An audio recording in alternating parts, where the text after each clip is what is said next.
जय Hind all of you. स्वागत है आपका अपने चैनल द स्कॉट एकेडमी पे। तो मैंने इससे पहले आपको एचपी बताई थी और एचपी की पहले हमने जी एपी के बारे में बताया हुआ था कि एपी क्या होती है, एचपी क्या होती है। एचपी के बारे में बताया था कि जो एचपी होती है एपी का रिवर्स होती है। जो चीज़ें एचपी में जो चीज़ें एपी में होती हैं वो जस्ट उल्टा एचपी में हो जाती हैं, या जो चीज़ें एचपी में होती हैं वो जस्ट उल्टा एपी की हो जाती हैं। तो उन पे बात की थी और आज हम लेकर आए हुए हैं आपके लिए जीपी। जीपी बोले तो जियोमेट्रिक प्रोग्रेशन, हिंदी में बोलते हैं गुणोत्तर श्रेणी। ठीक है, तो गुणोत्तर श्रेणी में क्या क्या होता है उसके बारे में आज हम जानेंगे। तो मैं अगर आपके लिए पूछूं सबसे पहले जीपी फार होता है जियोमेट्रिक प्रोग्रेशन गुणोत्तर श्रेणी। जीपी के लिए क्या होता है देखिए कि कोई अगर मान लो टर्म्स दिया हुआ है 3, 6, ठीक है, मल्टीपल में है 3, 9, तो आप आगे इससे बताओ, जैसे 3 आ गया, 9 आ गया, 27 आ गया, 81 आ गया, फिर कितना आएगा 300, 243 आएगा। कितना आएगा 243। तो इस तरीके से देखो, कोई एक टर्म्स है, कोई एक सीरीज एक विशेष अंतर्गत में 3 आया, 9 आया, 27 आया, 81 आया, 243 आया। मतलब क्या है, यहाँ पे 3 का मल्टीपल चल रहा है। क्या चल रहा है? 3 का मल्टीपल। तो यहाँ पे देखा कि कोई एक पद है, उसके पद आगे वाला पद और उसके आगे वाला पद और उसके आगे वाला पद, उसके आगे वाला पद एक निश्चित नंबर से मल्टीपल हो रहा है। उस नंबर को अगर बात करें कि वो नंबर क्या होगा, तो इसके लिए अनुक्रम के लिए क्या बताते हैं, जो ये श्रेणी होती है, जो ये अनुक्रम होता है, इसके लिए बात करेंगे कि किसी पद और उसके पूर्वगामी पद, मतलब एक आगे वाला पद और उसके पहले वाले पद का अनुपात जो है वो हमेशा कांस्टेंट रहता है। क्या होता है? अगर ये जियोमेट्रिक सीरीज है, गुणोत्तर श्रेणी है, तो ये पद और इसके आगे वाले पद का अनुपात सदैव निश्चित रहेगा। देखो आगे ये लिखा हुआ और इसके पद का अनुपात 9/3 किया है तो कितना आ गया 3। 27/9 किया है तो कितना आया है 3। तो जो ये बार बार ये पद जो हमारा कांस्टेंट आ रहा है, इसी को बोलते हैं कॉमन रेशियो। तो अगर मैं यहाँ पे बात करूँ, ठीक है, अगर मैं यहाँ पे फर्स्ट टर्म के लिए बात करूँ, फर्स्ट टर्म के लिए बात करूँ तो 3, कॉमन रेशियो के लिए बात करें कि कॉमन रेशियो क्या होगा जाके, तो कॉमन रेशियो हमारा कितना आ जाएगा, second term upon first term. कितना हो जाएगा? Second term upon first term. तो ये कितना हो जाएगा, 3 आ जाएगा। कितना आ जाएगा? 3 आ जाएगा। तो यहाँ से फर्स्ट टर्म जो हमारा ए होता है 3 आया है, कॉमन रेशियो कितना आया है, ये भी 3 आया हुआ है। तो कॉमन रेशियो के लिए ही बात की जाती है कि कॉमन रेशियो क्या होता है कि हमेशा सेकेंड वाले पद अपान फर्स्ट टर्म को ही निकाल के किया जाता है। ठीक है, जब भी अगर कॉमन रेशियो के लिए बात की जाएगी तो दूसरा पद बटे पहला पद करके ही ज्ञात किया जा सकता है। ठीक है, तो यहाँ पे देखें एक जर्नल जियोमेट्रिक सीरीज लें।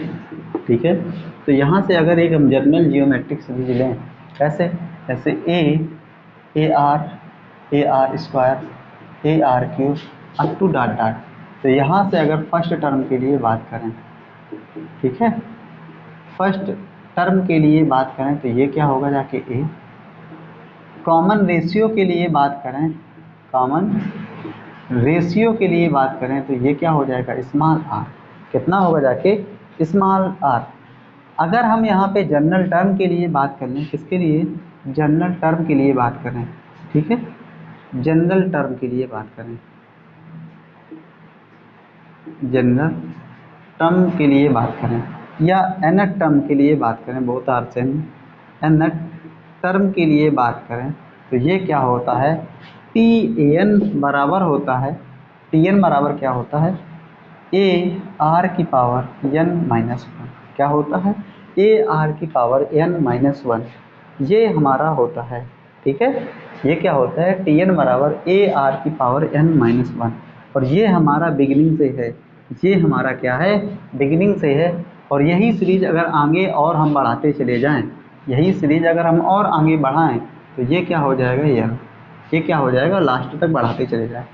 और nth टर्म फ्रॉम फर्स्ट था या बिगिनिंग था, और यही अगर हम nth टर्म फ्रॉम क्या करते हैं लास्ट से nवां पद, तो ये इसको अगर मान लें t dash n equal to हो जाएगा ये a r की पावर टी एन बराबर a। तो अभी a की जगह क्या हो जाएगा हमारा, देखिए यहाँ पे a की जगह हमारा कितना हो जाएगा, और यहाँ से बात कर लेते हैं क्या कि आगे हमारा l है और इसके पहले क्या आ जाएगा l, ठीक है। यहाँ पे क्या रहेगा यल अपान आर, फिर इसके बाद क्या हो जाएगा यल की power R minus L upon R की पावर यल अपान आर की पावर एन माइनस वन।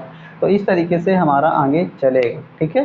तो इस तरीके से ये हमारा चलेगा। तो टी एन बराबर क्या हो जाएगा फर्स्ट फ्रॉम लास्ट, तो ये हो जाएगा ए इंटू एल, क्योंकि यहाँ पे अगर आगे बात करेंगे तो इससे पहले वाला पद क्या हो जाएगा यल अपान आर, इसके पहले वाला पद कितना हो जाएगा यल अपान आर स्क्वायर, ऐसे करके आगे बढ़ता रहेगा, ठीक है।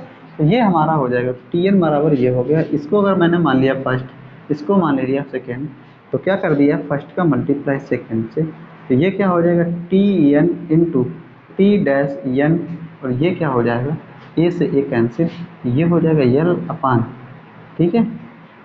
क्या करवा दिया है मल्टीप्लाई ही तो करवाया है, तो ये हो जाएगा यल आर की पावर एन माइनस वन, कितना हो जाएगा यल बार टी मतलब first nth term from first and nth term from last, ये हो जाएगा यल इंटू आर की पावर एन माइनस वन, ये हो जाएगा, ठीक है। ये क्या हो जाएगा ये हो जाएगा, कहीं गड़बड़ हो रहा है, कहीं गड़बड़ हो रहा है, nth टर्म फ्रॉम लास्ट कहीं मैंने गड़बड़ कर दिया है, गड़बड़ कर दिया है यहाँ पे यल अपान ये मैंने थोड़ा गड़बड़ किया हुआ है, nth टर्म फ्रॉम लास्ट, तो ये हो जाएगा यल अपान, ठीक है, आर की पावर एन माइनस वन, ये होगा जाके टी एन बराबर nth term from nth term from last, तो T dash N is equal to N upon R की power N minus one, then T N into T dash N, ये हो जाएगा जब दोनों को मल्टीप्लाई करवाया, तो ये हमारा आर की power N minus one, R की power N minus one cancel हो जाएगा, तो ये हो जाएगा यल इंटू ए। तो जब भी अगर फर्स्ट से और लास्ट से nth टर्म पूछा जाता है, दोनों का मल्टीप्लाई करवा दो, तो यहाँ से क्या हो जाएगा first term into last term का nth, first term into last term, तो ये हो जाएगा फर्स्ट टर्म और लास्ट टर्म लिखा हुआ है nth term from first and last, तो ये क्या हो जाएगा यल इंटू ए, ठीक है।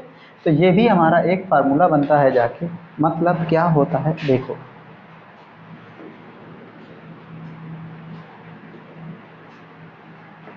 मतलब क्या होता है देखिए, तो एक हमें फार्मूला है मिलता जाके, ठीक है, तो एक हमें फार्मूला मिलता जाके है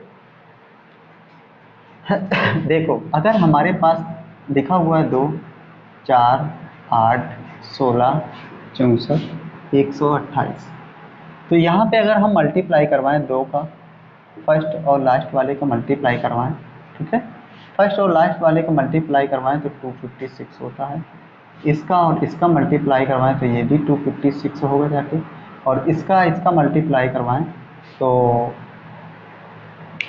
इक्वल डिस्टेंस क्या हो रहा है, ये क्या हो रहा है,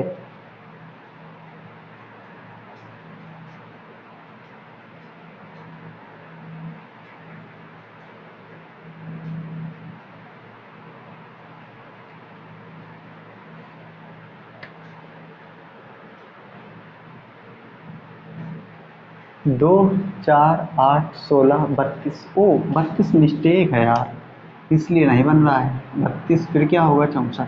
हाँ अब कर लो यहाँ पे देखो nth term from first and nth term from last का मल्टीप्लाई करवाया था, तो पहला और अंतिम पद के बराबर हो रहा था, तो मतलब क्या है कि जब भी इक्वल डिस्टेंस टर्म का मल्टीप्लाई करवाएंगे तो वही आएगा, तो ये हमारा क्या हो जाएगा 128 2, ये हो जाएगा 256, ठीक है। इक्वल डिस्टेंस टर्म्स का मल्टीप्लाई करवाओ, 4 का 64 से होगा जाके, तो ये भी 256 होगा जाके, इसका इससे होगा जाके, ये भी होगा जाके, इसका और आगे कोई पद मिलेगा तो उससे हो जाएगा। तो इस तरीके से हम देख रहे हैं कि जो इक्वल डिस्टेंट टर्म का मल्टीप्लाई करवाते हो तो ये दो करके एक नंबर देते हैं, ठीक है। और आगे इसमें बात करते हैं, आगे इसमें क्या बात कर लेते हैं कि जब भी अगर हमसे बोला जाएगा, देखो जीपी के लिए क्या होता है, जब भी अगर हमने एपी के लिए पढ़ा था, जीपी का एक बहुत अच्छा प्रोसेस होता है। जीपी के लिए, एपी के लिए हमने पढ़ा था कि जब भी ए कमा बी कमा सी ये एपी में होते थे, किसमें होते थे, एपी में होते थे, तो इनको सॉर्ट करने के लिए 1 2 3 आप लेट कर लेते थे। लेकिन जीपी में ऐसा नहीं होगा। अगर बात करें ए कमा बी कमा सी आर इन जीपी, किसमें हो, जीपी में हो, तो यहाँ से आप क्या सोचोगे कि ए बी सी 1 2 4 रख लोगे। भैया ये तो कहना गलत होगा, क्यों, क्योंकि ए की पावर कोई नंबर करोगे तो वो हमेशा एक ही देगा, तो ये हमारा कहना गलत हो जाएगा। तो कहाँ से करेंगे, 2 4 8 इस तरीके से नंबर लेके चलेंगे। कितना, 2 4 8, 2 का मल्टीपल 2 4 8, और आगे बढ़ेंगे तो 16 हो जाएगा। तो इस तरीके से लेके चलेंगे। अब देखो अगर हमें इस तरीके का कोई क्वेश्चन जीपी में दे रहा है तो उसको हम इसी के अंतर्गत लेके चलेंगे, ठीक है, उसको हम इसी के अंतर्गत लेके चलेंगे। तो देखो अगर हमारे पास, देखो अगर हमारे पास ए कमा बी कमा सी आर इन जीपी, तो हमारे पास कंडीशन बन जाती है कॉमन रेशियो के लिए, क्या, कॉमन रेशियो के लिए कंडीशन होती है, कॉमन रेशियो के लिए क्या होता है, सेकेंड टर्म अपान फर्स्ट टर्म या थर्ड टर्म अपान सेकेंड टर्म, ये हो जाता है। तो ये हो जाएगा बी स्क्वायर बराबर ए सी। तो ये होता क्या है, यही होता है जियोमेट्रिक मीन, मतलब गुणोत्तर माध्य। क्या होता है, ये होता है जियोमेट्रिक मीन। अगर बात करें, ये हमारा हो गया गुणोत्तर माध्य। बात करें geometric mean of A and B, तो ये हो जाएगा अंडर रूट ए बी। कितना हो जाएगा, under root A B, geometric mean of A and B. तो ये हमारा क्या हो जाएगा, अंडर रूट ए बी होगा जाके, क्या होगा जाके, ए बी होगा जाके। तो देख लेते हैं। तो ये हमारी एक कंडीशन के अंतर्गत ये हमारे सवाल आते हैं कि A B C are in G P then B square बराबर ए सी। अगर ये हमारा एक जियोमेट्री मीन को फॉलो करता है तो ये दो पद A and B G P में हैं, तो ये हमारा क्या हो जाएगा, इनका जियोमेट्रिक मीन्स क्या हो जाएगा, रूट ए बी, क्या हो जाएगा, रूट ए बी। तो अगर आपको हम एक क्वेश्चन देते हैं, एक क्वेश्चन आपको देते हैं, आपसे पूछ रहा है, क्वेश्चन में है, आपसे पूछ रहा है व्हाट इज वैल्यू ऑफ या जियोमेट्रिक मीन्स ऑफ -9 एंड -60। तो अभी आपने बताया कि जो जियोमेट्रिक मीन्स होता है अंडर रूट में होता है, -9 इंटू -16। तो आपने कॉम्प्लेक्स नंबर में पढ़ा था, क्या, कॉम्प्लेक्स नंबर का भी एक फॉर्मेट बनता है। और वैसे अगर यहाँ पे एक गणितीय भाषा में बात करें, 9 -9 और -16 का जो जियोमेट्रिक मीन होगा इसी के बीच की नंबर पड़ेगी, वो कैसी है, नेगेटिव आएगी। फिलहाल यहाँ पे बात कर लेते तो माइनस माइनस प्लस, तो ये कितना हो जाएगा 144, तो ये हो जाएगा प्लस माइनस कितना 12। तो यहाँ पे जियोमेट्रिक मीन्स पूछ रहा है तो वैल्यू कितनी आएगी, -12। कितनी आएगी, -12, क्योंकि -9 और -16 के बीच का नंबर कितना पड़ेगा, -12 ही आएगी। प्लस का 12 नहीं आएगा, प्लस का 12 नहीं आएगा, ठीक है।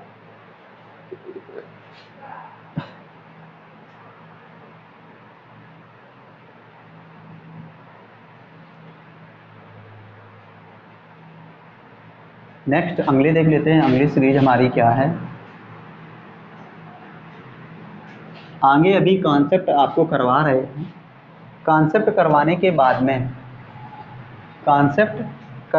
बाद में नेक्स्ट हम क्वेश्चन लेके आएंगे, ठीक है। तो अगर हमारे पास एक सीरीज है A R square A R cube up to dot dot L term last L तक दी हुई है, तो ये यहाँ पे देखो, इसके पहले क्या आएगा, यल अपान आर, इसके पहले क्या आएगा, यल अपान आर स्क्वायर, अब डॉट डॉट चलता रहेगा। तो अगर मैं यहाँ पे बात करूँ इक्वल डिस्टेंस टर्म, तो फर्स्ट एंड लास्ट का मल्टीप्लाई करवाएंगे, क्या फर्स्ट और लास्ट का मल्टीप्लाई करवाएंगे, तो यहाँ पे क्या होगा जाके, product of equi distance term, ठीक है, ये क्या हो जाएगा, ए एल। फर्स्ट और लास्ट का मल्टीप्लाई करवाया, ए एल हो गया।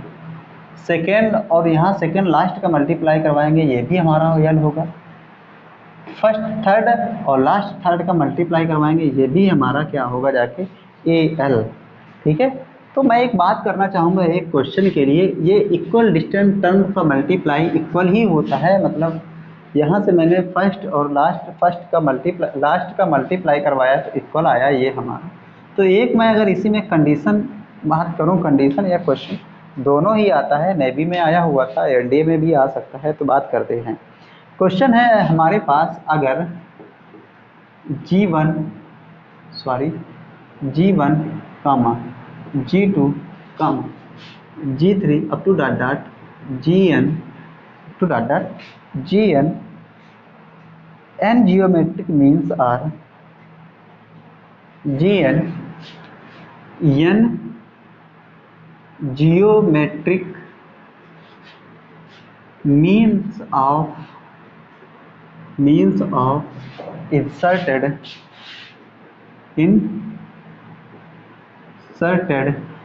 A and B, inserted between A and B, then हमसे कह रहा है then G1 comma G2 comma G3 up to dot dot Gn, मतलब इसकी वैल्यू क्या होगी, ये हमसे कह रहा है। देखो आपके पास में क्या लिखा हुआ है, G1 G2 G3 इंसर्टेड किए जा रहे हैं A और B के बीच में, तो A comma G1 comma G2 up dot dot कहाँ Gn, और लास्ट में क्या है B।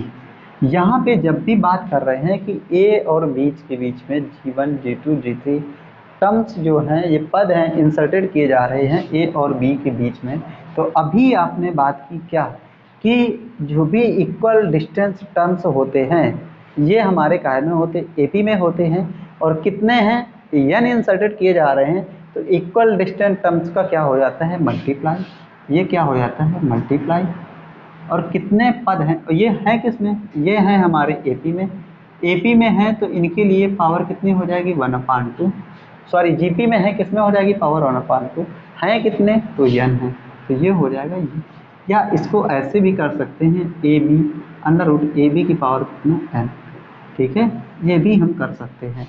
आई होप ये आपको समझ में आया होगा, और ये हमारा डायरेक्ट एक फंडा भी है, इस तरीके से आप सोच सकते हो, ठीक है। अगर जब भी बात करेगा कि G1 G2 G3 up to dot dot Gn n terms inserted of A and B, A और B के बीच में G1 G2 G3 terms inserted करवा रहा है, आपसे पूछ रहा है कि G1 G2 G3 up to dot Gn, इसका मीन्स क्या होगा, तो ये हमारा इसकी वैल्यू जो आएगी ये हमारी आएगी, ये डायरेक्ट आपसे पूछा जाता है, इस तरीके की कंडीशन है ये। बात करते हैं आगे, जब भी बात करते हैं आगे तो हमारी बात आती है निकल के सम ऑफ जीपी, जीपी के पदों का जो जीपी है उनके पदों का योग। तो जब भी अगर जीपी के लिए बात कर रहे हैं तो सम ऑफ n टर्म्स, n पदों का योग, सम ऑफ n टर्म्स, n पदों का योग, तो यहाँ से क्या हो जाएगा ASN equal to A 1 minus R की पावर n अपान कितना हो जाएगा 1 माइनस आर, जहाँ r का मान क्या होगा 1 से छोटा होगा जाके, तो ये हमारा फार्मूला लगेगा। नेक्स्ट क्या होता है, यहाँ से SN equal to A r की पावर n माइनस 1 अपान कितना हो जाएगा r माइनस 1। यहाँ पे r की वैल्यू आपको क्या दिखानी है, बड़ी दिखानी पड़ेगी। तो ये 2 टाइप से फार्मूला हमारा ये भी हुआ जाके। नेक्स्ट क्या होता है, यहाँ से SN equal to A r की पावर n माइनस 1 अपान कितना हो जाएगा r माइनस 1। यहाँ पे r की वैल्यू आपको क्या दिखानी है, बड़ी दिखानी पड़ेगी। तो ये 2 टाइप से फार्मूला हमारा ये भी हुआ जाके। नेक्स्ट आगे बढ़ते हैं, इनफाइनाइट टर्म्स ऑफ जीपी, मतलब जीपी के अनंत पदों का योग जो होगा वो क्या होगा जाके। तो यहाँ से sum of infinite, sum of infinite GP, तो ये हो जाएगा S infinity is equal to A upon 1 minus R. R की वैल्यू जो देखेंगे तो एक से हमेशा छोटी आएगी। कैसी आएगी? एक से हमेशा छोटी आएगी। एक से कैसी आएगी? हमेशा छोटी। और आप इसको लिए जो आर ये है कॉमन रेशियो इसका है, इसको बोल सकते हैं 0 इज लेस देन कितना आर। ठीक है, ये बोल सकते हो। और ये डायरेक्ट इस बार एयरफोर्स में आया हुआ था। अभी एक इस पर क्वेश्चन बताएंगे, एक सा एग्जाम्पल बताएंगे। ये भी आ चुका है, ये वाला भी आ चुका है, इस फॉर्मेट पे एक क्वेश्चन भी आ चुका है। कैसे आया हुआ है वो आपको बताएंगे। फिलहाल इसके लिए ये इसने कहा कि जो यस इन्फानाइट जो है सम ऑफ इन्फानाइट जीपी जो है आर इज लेस देन के लिए ही लागू होती है। तो कैसे? देखो, अगर हमारे पास नंबर जो है कॉमन रेशियो एक से बड़ा है और उसकी पावर इन्फानाइट है तो वो हमारा क्या मिलेगा? इन्फानाइट। अगर हमारा नंबर एक से छोटा है और उसकी वैल्यू अगर उसकी पावर इन्फानाइट है तो वो क्या मिलेगा? 0 मिलेगा। अगर कोई नंबर है खुद और उसकी पावर इन्फानाइट है तो वो क्या हो जाएगा? ये होगा डज नॉट एग्जिस्ट। क्या हो जाएगा? Does not exist. या वैल्यू में ही नहीं आएगा, क्या हो जाएगा? या वैल्यू में ही नहीं आएगा, या एक की पावर इन्फानाइट तो इसे भी इन्फानाइट आप बोल सकते हो। ठीक है, ये एग्जिस्ट नहीं करेगा या वैल्यू इसकी भी इन्फानाइट है। तो यहाँ पे अगर 1 माइनस आर की पावर अगर नंबर एक से छोटा है, नंबर एक से छोटा है तो वैल्यू क्या आएगी? 0। तो यस इन्फिनिटिव हमारा ज्ञात हो जाएगा। अगर हम एक से छोटा एक से बड़ा नंबर ले लेंगे तो ये हमारा ज्ञात नहीं हो पाएगा। ठीक है, तो इसलिए ये हमें रखना पड़ता है। अब आगे बात करते हैं, जो क्वेश्चन हमारा एयरफोर्स में आया हुआ था वो किस तरीके का क्वेश्चन आया हुआ था। ठीक है, जो क्वेश्चन हमारा एयरफोर्स में इस बार आया हुआ था वो कैसा आया हुआ था उस पर बात कर लेते हैं। तो देखो, क्वेश्चन है हमारे पास, कह रहा है अगर if the sum of series x plus x by 4 plus x square upon 16 up to dot dot, ये गिवन है। हमसे कह रहा है इज अ इनफाइनाइट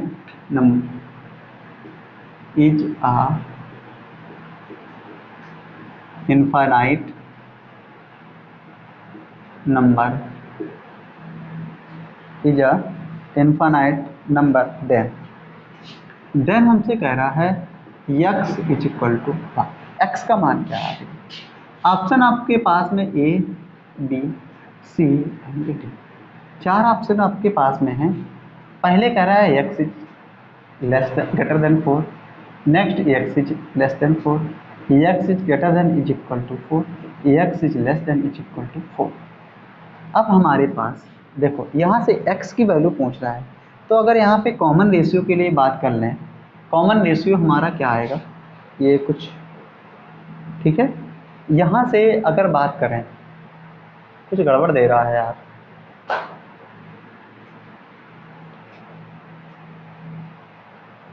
ये कुछ गड़बड़ दे रहा है। कॉमन रेशियो के लिए जब भी बात करेंगे, ठीक है, ये अगर यहाँ पे 1 रख लें इस तरीके से, 1 नहीं रहा है, चलो ठीक है 1 रख लेते हैं। तो कॉमन रेशियो के लिए जब भी बात करेंगे तो x बाई 4 आ जाएगा और इसकी वैल्यू क्या होती है? 1 से छोटी होती है। तो ये x इज लेस देन कितना हो जाएगा? 4। तो x की वैल्यू कितनी आएगी? 1 से हमेशा छोटी आएगी। कितनी आएगी? 1 से हमेशा छोटी आएगी। तो option number B is the correct answer. ये हमारा सही बना नहीं क्योंकि रैंडम मैंने इसको पिक किया हुआ है।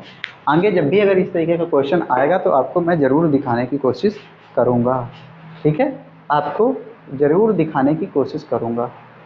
ठीक है, तो ये भी हमारा एक टाइप का क्वेश्चन था, आप इसको कर सकते हो, लगा सकते हो।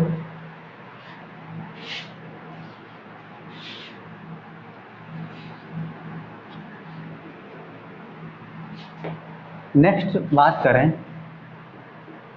ठीक है, नेक्स्ट बात करते हैं। तो आपसे मैं पूछता हूँ, ठीक है, आपसे मैं कुछ पूछ रहा हूँ तो आपको बताना है। सबसे पहले अगर आपके पास में लिखा हुआ है सबसे पहले अगर आपके पास में लिखा हुआ है 5 5 up to dot dot dot 5 digit, कितना लिखा हुआ, 5 digit dot dot 5 N digit कर लीजिए, या 5 digit up to dot dot 5 N digit, ये एन टाइम तक लिखा हुआ है। तो इस टाइप का क्वेश्चन करने के लिए इसको बोलते हैं एजीपी। क्या बोलते हैं, एजीपी, मतलब अर्थमेटिक गुणोत्तर श्रेणी, ठीक है, समांतर गुणोत्तर श्रेणी इसको बोलते हैं। और इस टाइप का क्वेश्चन करने के लिए आपको क्या करना होता है, तो उसके लिए बात करते हैं, ठीक है, उसके लिए बात करते हैं। लेकिन इससे पहले हम सीख जाते हैं, सबसे पहले क्या सीख लेते हैं, कुछ चीज़ें सीख लेते हैं, ज़रूरी है कुछ चीज़ें। जैसे एजीपी तो इसको मैंने बोल दिया, लेकिन क्या होता है जब भी हम पढ़ते हैं 1 2 3 4 5 अप टू डाटा, इसको बोल देते हैं कि ये हमारी क्या है, एक एपी है, ये हमारी क्या है, एक एपी है। नेक्स्ट अगर आगे बात कर लें 3 की पावर 2, 3 की पावर 3, 3 की पावर 4 अप टू डाटा, तो ये हमारी इसको बोल देते हैं क्या है, ये जीपी है, ये हमारी क्या है, ये जीपी है।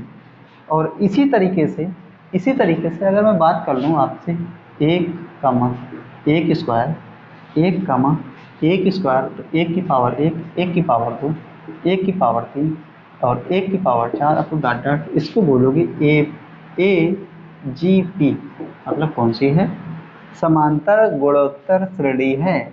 तो इसको हमें पहचानना है, कोई नंबर है और उस नंबर का बार बार पावर एक निश्चित क्रम में बढ़ रहा है, कोई एक नंबर है उसका पावर एक निश्चित क्रम में बढ़ रहा है, तो ऐसी सीरीज को हम क्या बोल देते हैं, ए जी पी। अब आते हैं अपने क्वेश्चन पे, किस तरीके से क्वेश्चन को हम लगाएंगे। तो देखो वही हमारा क्वेश्चन है, हमसे कह रहा था 5 5 5 up to dot dot 5 N digit, कितने तक दे रहा था, एन डिजिट का। तो इस टाइप के क्वेश्चन लगाने के लिए देखो सबसे पहले क्या करते हैं, इसको कॉमन ले लिया तो 1 1 1 1 1 1 अप टू डॉट डॉट 1, और ये कहाँ तक था, एन डिजिट तक था, ठीक है, कहाँ तक था, ये एन डिजिट तक था। तो इसको भी हमें कुछ करना है। तो देखो यहाँ पे अगर मैं बात करूँ, कुछ चीज़ें और हैं, अगर मैं बात करूँ कि 11 लिखना है तो 11 को 10 प्लस 1 लिख सकते हो। अगर मैं बात करूँ कि 111 आपको लिखना है तो लिख सकते हैं, इसको लिख सकते हो 1 प्लस 10 प्लस कितना लिख सकते हो, 11 100 लिख सकते हो। अगर आपके पास में इस तरीके से लिखा हुआ है, ठीक है, इस तरीके से 1 प्लस 100 प्लस 1000 इसे लिख सकते हो कि नहीं लिख सकते हो, 1 प्लस 100 प्लस 1000, 1 प्लस 100 प्लस 1000 लिख सकते हो। तो यहाँ पे आपके पास में 3 डिजिट हैं, कितने हैं, 3 डिजिट, तो ये हो जाएगा 5 5 5, ये हो जाएगा 1 प्लस 10 प्लस कितना 100 अप टू डॉट डॉट 1, ठीक है, ये हमारा हो गया, ये हमारा हो गया एन डिजिट तक, कितने तक, एन डिजिट तक, कहाँ तक हुआ, up to dot dot N digit तक, एन डिजिट तक हुआ है जाके। यहाँ पे 1 plus 10 plus 100 up to dot dot इस तरीके से है। यहाँ पे हमने क्या, सॉरी 5 कॉमन लिया है, 56 5 क्यों करना है, 5 केवल कॉमन लिए हैं, 5। यहाँ पे अगर बात करें तो ये 1 plus 10 plus 100 up to dot dot, ये हमारी एक इनफाइनाइट जीपी बनेगी जाके, क्या बनेगी, सॉरी ये हमारी जीपी बनेगी जाके। तो इसका अगर हमें सम निकालना है तो यहाँ पे जो फर्स्ट टर्म है हमारा 1 है, ठीक है, और जो कॉमन रेशियो आ रहा है 1 से हमेशा ज़्यादा आएगा, ये कितना हो जाएगा, 10 माइनस ये हो जाएगा 10, कितना हो जाएगा 10 की पावर n माइनस 1, और नीचे r माइनस 1, मतलब कितना हो जाएगा 9, कितना हो जाएगा 9। तो यहाँ से हो जाएगा 5/9 और अंदर हो जाएगा 10 की पावर n माइनस 1, और ये हमारा फार्मूला रहने वाला है, ये हमारा क्या है, एक फार्मूला रहने वाला है। तो ये इसको बहुत जल्दी, मतलब यहाँ से अगर कुछ ऐसा दिया हुआ है, जो आगे लिखा हुआ है उसको ऊपर बटे 9 10⁻n-1, इस तरीके से हम इसको लगाएंगे। और इसी को देख लेते हैं एक और क्वेश्चन लगा के, ठीक है। आगे जब इसमें क्वेश्चन आएंगे तो उसको हम इसी तरीके से कर पाएंगे, ठीक है। आगे बढ़ जाते हैं और अपने 1-2 सवाल कर लेते हैं, ठीक है। आगे बढ़ के 1-2 सवाल कर लेते हैं। तो हमारे सवाल जो हैं देखते हैं, जीपी का कौन सा क्वेश्चन, जीपी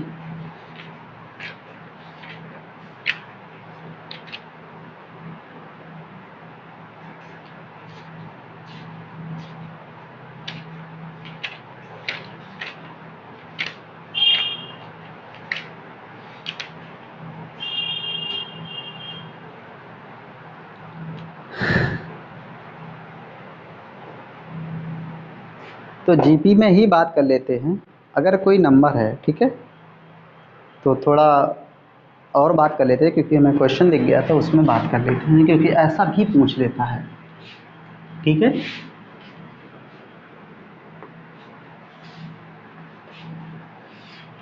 कुछ स्पेशल कंडीशन हैं, उनके लिए बात कर लेते हैं, क्योंकि ऐसा क्वेश्चन में उसने पूछ दिया है तो मुझे आपको बताना भी है। देख लेते हैं। तो हमसे कहा है क्या, देख लेते हैं। क्वेश्चन हमारा है, तो अगर आपके पास में ए कामा या दूसरी तरीके से अगर A1 comma A2 comma A3 up to dot dot कोई जीपी दी हुई है, कोई जीपी अगर आपको दी हुई है, ये जीपी दी हुई है, तो इसका जो कॉमन रेशियो है, क्या है, कॉमन रेशियो जो है आपका वो कितना होगा, आर होगा जाके, कितना होगा जी, आर। अगर इसी जीपी में कोई एक निश्चित नंबर लेके इसका मल्टीपल करवा दें, कोई एक निश्चित नंबर लेके मल्टीपल करवा दें, ठीक है, तो ये भी हमारी क्या होती है, जीपी। और जो हमारा कॉमन रेशियो होता है, कॉमन रेशियो होता है, उस पर कोई प्रभाव नहीं पड़ता है, क्या होता है, वही होता है, क्या होता है, वही होता है। नेक्स्ट अगली हमारी है सीरीज।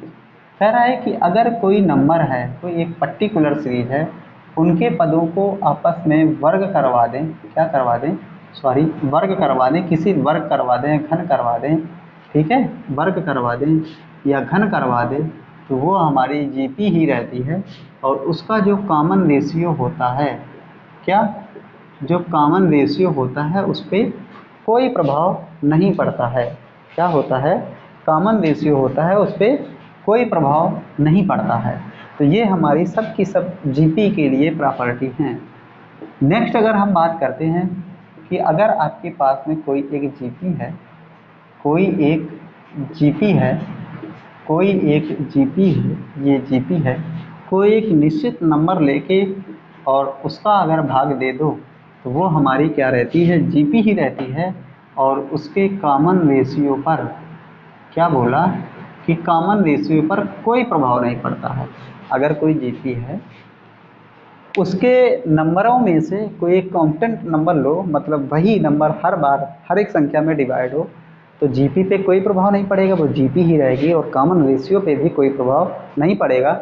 जो हमारा कॉमन रेशियो पहले आ रहा था, वही कॉमन रेशियो हमारा लास्ट में होगा जाके। नेक्स्ट आगे बात कर लेते हैं। अगर हमारे पास कोई जीपी है A1 A2 A3 और इसमें कोई अगर कांस्टेंट नंबर जोड़ते हैं अथवा घटाते हैं, क्या करते हैं, जोड़ते हैं अथवा घटाते हैं, तो वो हमारी अब जीपी नहीं कहलाएगी, जीपी नहीं होगी।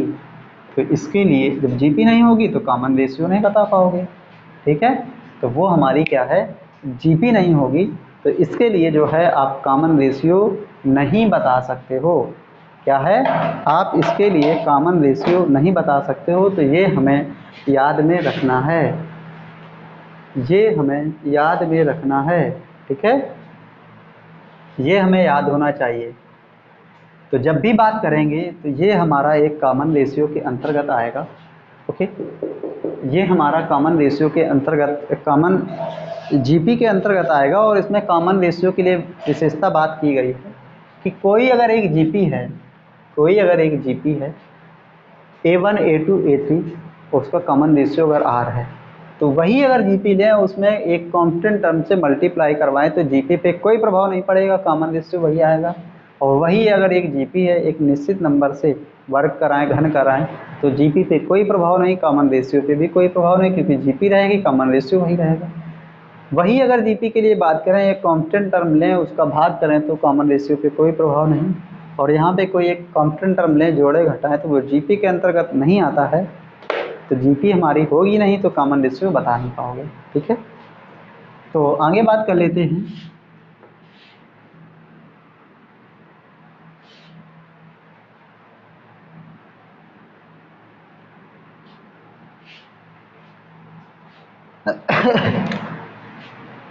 अब बात कर लेते हैं, क्योंकि एपी में भी हमने ये सारी चीज़ें नहीं बताई थी, तो कुछ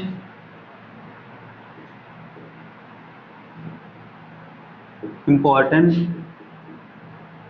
प्रॉपर्टी हैं और एपी के लिए, उसने प्रॉपर्टी डाली हुई है। कह रहा है देखो यहाँ से, ठीक है, कह रहा है हमसे पहली दफ़ा, अगर A1, A2, A3 up to dot dot, अगर हमारी ये एपी में है, किसमें है, एपी में है, तो इसका जो कॉमन डिफरेंस होगा वो डी रहेगा।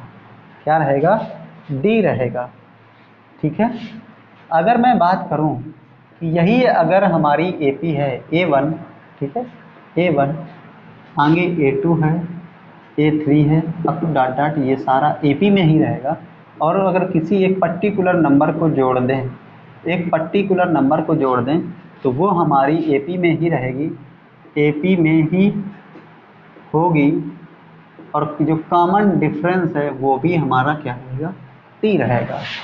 और अगर इसी तरीके से अगर हमारी A1, A2, A3 एक कोई हमारी एपी है और इसमें एक कांस्टेंट टर्म जो लगातार, मतलब एक निश्चित संख्या को जोड़ें, या इसमें तो घटा रहे हैं, अगर घटाएं तो वो भी हमारी एपी में ही होगी, और जो कॉमन डिफरेंस है वो हमारा डी है, उस पर कोई प्रभाव नहीं पड़ेगा। ठीक है, तो उस पर कोई प्रभाव नहीं पड़ेगा। नेक्स्ट आगे बात कर लेते हैं, अगर A1, A2, A3 up to dot dot AP में है अगर, और इसमें कोई कांस्टेंट नंबर को लेके मल्टीप्लाई करवाते हैं, तो जीपी पे हमारी कोई प्रभाव नहीं पड़ेगा, और जो कॉमन डिफरेंस है वो हमारा डी ही होगा जाके। क्या होगा जाके, डी होगा जाके। ठीक है, ये क्या होगा जाके, डी होगा जाके। अगर फिर यही बात कर लें कि अगर हमारे पास A1, A2, A3 up to dot dot AP में है, तो इसमें क्या किया मैंने कि कॉमन एक निश्चित नंबर लेके डिवाइड में लगाया हुआ है। किसमें लगाया हुआ है, डिवाइड में। तो ये हमारी एपी रहेगी। अब इसमें कॉमन डिफरेंस पे हमारा प्रभाव पड़ेगा। कॉमन डिफरेंस पे हमारा प्रभाव पड़ेगा क्या, कि जिस नंबर से भाग दे रहे हो भाई साहब वही आ जाएगा, जिस नंबर से भाग दे रहे हो भाई साहब वही आ जाएगा। ठीक है, कॉमन डिफरेंस क्या हो जाएगा, वही आ जाएगा। यहाँ पे थोड़ा मिस्टेक हुई, यहाँ पे कि जिस नंबर से आप मल्टीप्लाई करवा रहे हो वो नंबर उतने टाइम्स हो जाएगा। के से मल्टीप्लाई करवाया के डी, डी से भाग दिया तो डी अपान के। ठीक है, मल्टीप्लाई करवाया, जिस नंबर से मल्टीप्लाई करवाया उतने टाइम, जिस नंबर से भाग दिया उतने नंबर से भाग चला जाएगा। ठीक है,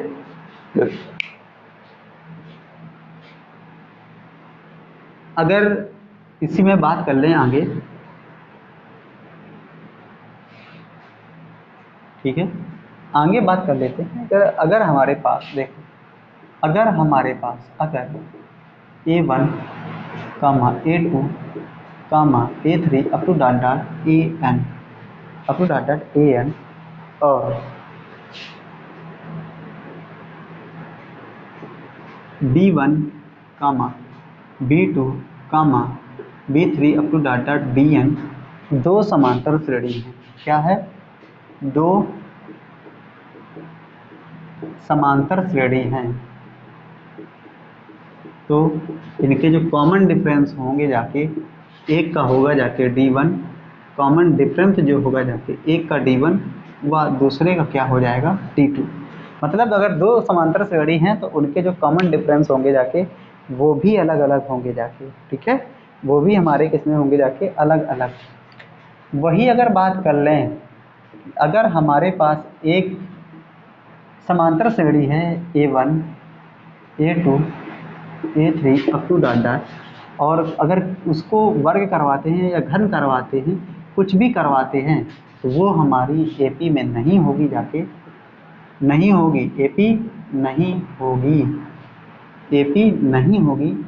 AP नहीं होगी तो आप उसके कॉमन डिफरेंस के बारे में पता नहीं लगा सकते हैं। क्या, ठीक है, कॉमन डिफरेंस के बारे में पता नहीं लगा सकते हैं।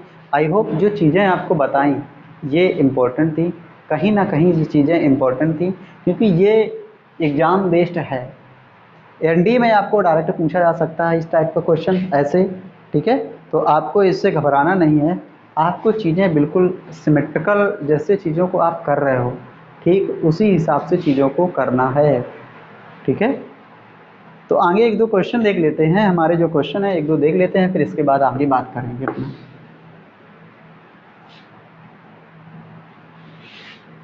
फिर इसके बाद में नई नई हमारी मैराथन क्लासें आएंगी, उस पर बात किया करेंगे। कह रहा है अगर A, B, C are in GP, ये सब GP में है, देन हमसे कह रहा है A square B square C square will be होंगे। First option AP, second option GP, third option HP, और फोर्थ ऑप्शन भैया हम बता नहीं पाएंगे किस में होगी जाके। तो अभी मैंने थोड़ी देर पहले करवाया कि जब भी कोई GP होती है उसमें अगर कोई नंबर कांस्टेंट का है, मल्टीप्लाई करवा रहे हो, GP में होगी जाके। अगर उसमें वर्ग करवा रहे हो, घन करवा रहे हो, कुछ भी करवा रहे हो, और एक कांस्टेंट लगातार वो हो रहा है, वर्ग करवा रहे हो तो नंबर कांस्टेंट लगातार हो रहा है, तो वो क्या होती है GP होती जाके। मैंने अभी ऐसा ही करवाया था, अभी कुछ दिन पहले इसमें पॉइंट के बारे में हमने बताया हुआ है,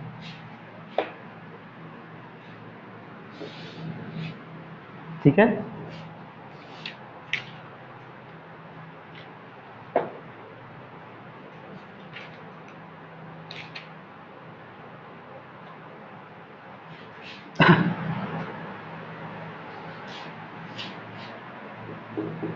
फिर देखो क्वेश्चन आ गया, कह रहा है अगर A, B, C अगर हमारे GP में हो तो कह रहा है कि 1/A, 1/A, 1/B, 1/C होंगे, कितने होंगे 1 इतना कह रहा होंगे, ठीक है।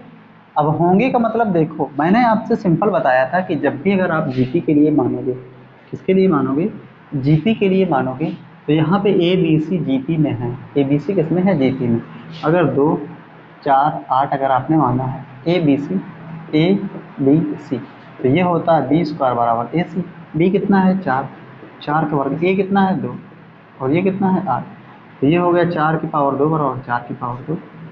तो यहाँ से ये हमारा क्या हो गया ABC, और इसको भी 1/2 1/4 मानते हैं, 1/2 1/4 और 1/8 मानते हैं, तो ये हो जाएगा 1/4 का वर्ग बराबर 1/2 गुणा 1/8, तो 1/4 का वर्ग कितना हो जाएगा, और ये हो जाएगा 1/4 का वर्ग।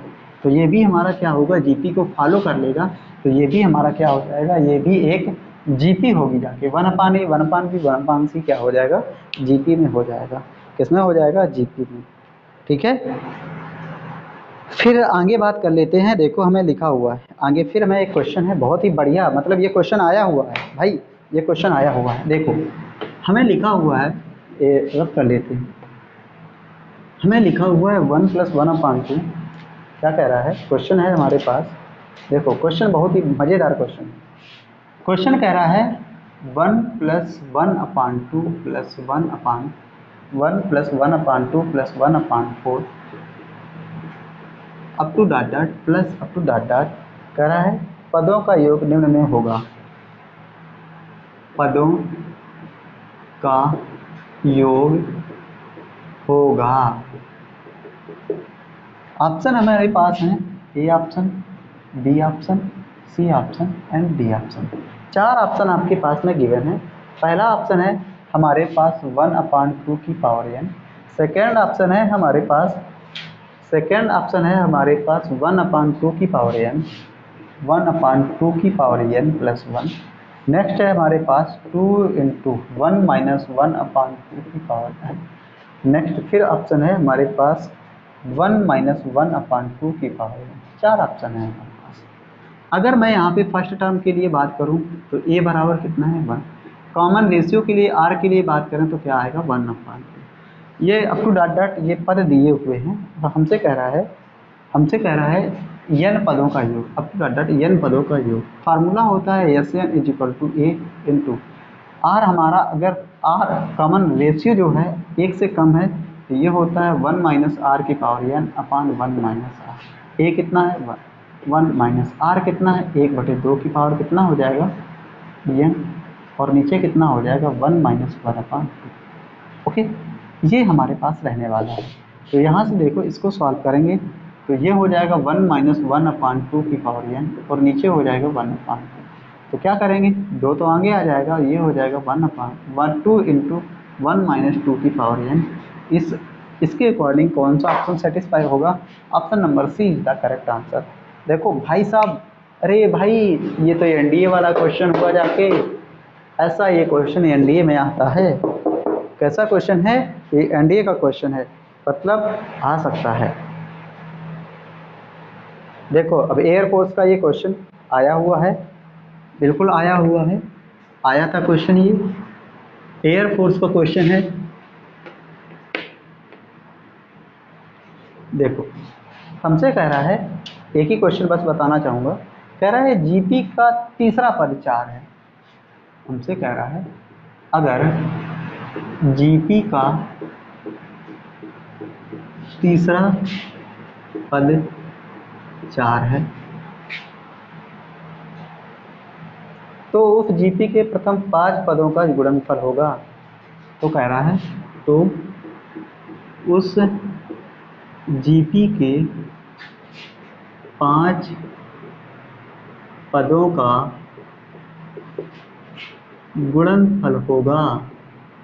गुणनफल होगा।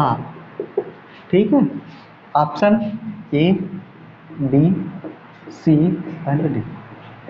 4 ऑप्शन आपके पास में दिए हुए हैं। पहला है 256, 2048, 1024 एंड 512। अब देखो कह रहा है जीपी का तीसरा पद, तो Tn बराबर जो होता है, Tn बराबर होता है ए आर की पावर n माइनस 1। यहाँ पे कह रहा है कैसा तीसरा पद, सॉरी तीसरा है कि चौथा है, तीसरा पद है। तो T3 बराबर हो जाएगा ए आर की पावर कितना 2। कह रहा है 5 पद, तो पहला A R square, A R की पावर 3 और ए आर की पावर 4। 5 पद हो गए, इन सब का मल्टीप्लाई, तो ये हो जाएगा ए की पावर 5, आर की पावर 10।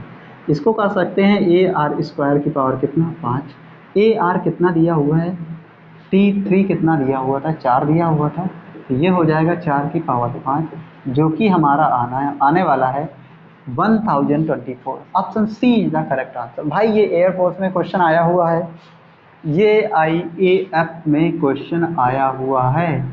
ठीक है, अभी 1-2 सालों के अंतर्गत 19 में आया होगा या कि 20 में आया हुआ क्वेश्चन ये है, ये क्वेश्चन आया हुआ है। तो आई होप आज की जो हमारी सीरीज थी जीपी समझ में आई होगी, क्योंकि मैंने आप लोगों को बहुत ही अच्छे से बिल्कुल बेसिक से आपको बताने की कोशिश की है।